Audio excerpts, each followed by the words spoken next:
है और भी कुछ मांग, दे सकते हैं क्या, देते हैं क्या क्या, बहस न कर होश में आ और भी कुछ मांग।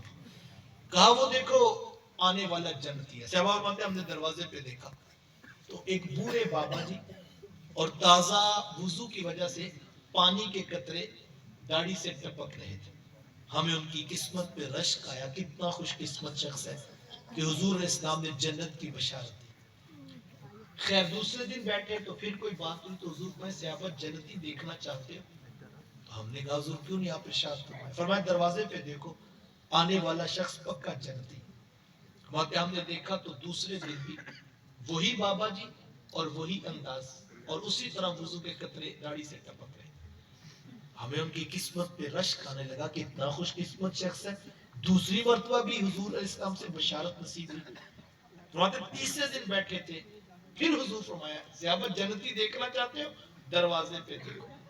फरमाते हम देख रहे थे वही बाबा जी वही अंदाज और उसी तरह वुजू के कतरे दाढ़ी से टपक रहे। इब्ने उमर फरमाते मजलिस बर्खास्त हुई तो मैं चुपके से उन बाबा जी के पीछे चल पड़ा। रास्ते में मुलाकात हुई तो मैंने कहा कि मैं आपसे एक बात अर्ज करनी थी। कहा बेटा पूछो। कहा जी मेरा अपने अब्बा जी से किसी मामले में झगड़ा हो गया और मैं चंद दिन आपके साथ गुजारना चाहता हूं, तो अगर आप इजाजत दे दें तो मुझे खुशी हो। तो कहा बेटा आ जाओ। फरमाते मेरे दिल में ये लालच थी कि मैं देखूंगा ये कौन सी इबादत करते हैं, कौन से वज़ाइफ पढ़ते हैं कि 3 दिन तक हुजूर इस्लाम ने इनको जन्नत की बशारत दी है। फरमाते सारा दिन खेती बाड़ी की, फजर की नमाज पढ़ी, काम काज में चले गए, मैं भी साथ चला गया। शाम को जोहर असर मगरब रूटीन की नमाजें चलती रही और जब घर आए तो मुझे कोई ऐसा अमल नजर ना आया। तो मैंने कहा शायद ये रात को कोई इबादत करते हो। रात को जब हम लेटने लगे तो मैंने बिस्तर सीधा किया, उन्होंने भी करवट ली, मैं चादर ऊपर कर ली कि मैं देखता हूँ ये क्या करते हैं। लेकिन थोड़ी देर के बाद उनके भी हल्के हल्के खराटों की आवाज आने लगी। तो होते कि मैंने कहा कि दिन भी इसी तरह गुजर गया और रात भी सो गए, शायद ये तहज्जुद में उठेंगे, लेकिन तहज्जुद में भी नहीं, बस वो उठे हैं। हमने अजान हुई तो हम मस्जिद में नमाज पढ़ने के लिए, सारा दिन गुजर गया। दूसरा दिन भी मैंने उनके साथ इसी तरह गुजारा, तीसरा दिन भी हमारा इसी तरह गुजरा, मुझे कोई चीज नजर ना आई। तो होते मेरे दिल में ये ख्याल आने लगा शायद इनको पता चल गया और मेरी वजह से इन्होंने वो कोई अमल, कोई वजीफा, कोई नफल पढ़े नहीं। तो खैर 3 दिन गुजर गए और मेहमान नवाजी का उसूल भी 3 दिन था।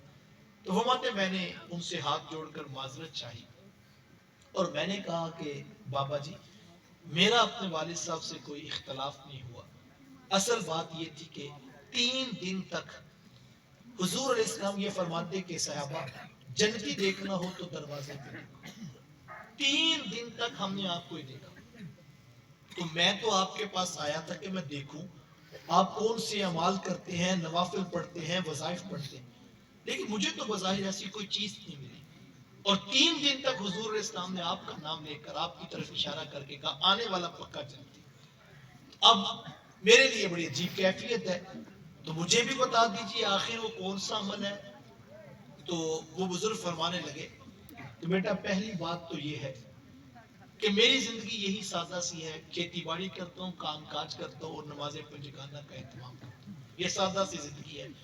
ऐसा नहीं है कि मैंने तेरी वजह से कोई अमल छोड़ दिया या कोई वजीफा मैं पढ़ता था और तेरी वजह से मैंने नहीं पढ़ा, ऐसा नहीं है। और दूसरी बात ये तू बता रहा है अगर ये वाकई इसी तरह है कि हुजूर इस्लाम ने बशारत दी है तो मेरा कोई ऐसा अमल तो नहीं है, लेकिन एक ऐसी चीज मेरे पास है कि जो तू बता रहा अगर ये सच है तो फिर यकीनन उस अमल की बरकत है।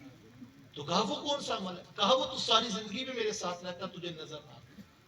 तो कहा हजरत वो कौन सा अमल है? तो जो उन्होंने बात कही बड़ी खूबसूरत थी। उन्होंने कहा बेटा ये जो मेरे सीने में धड़कता हुआ दिल है ना, इसमें किसी मोमिन का कोई बुग़्ज़ नहीं है। मेरा दिल बिल्कुल साफ है हर मोमिन के लिए, हर हुजूर के उम्मती के लिए और हल कलमा गो के मेरा दिल बड़ा साफ है। मैं इसकी हिफाजत करता हूँ, इसमें कोई ना नफरत है, ना हसद है, ना हकद है, ना बुग़्ज़ है, कोई चीज नहीं।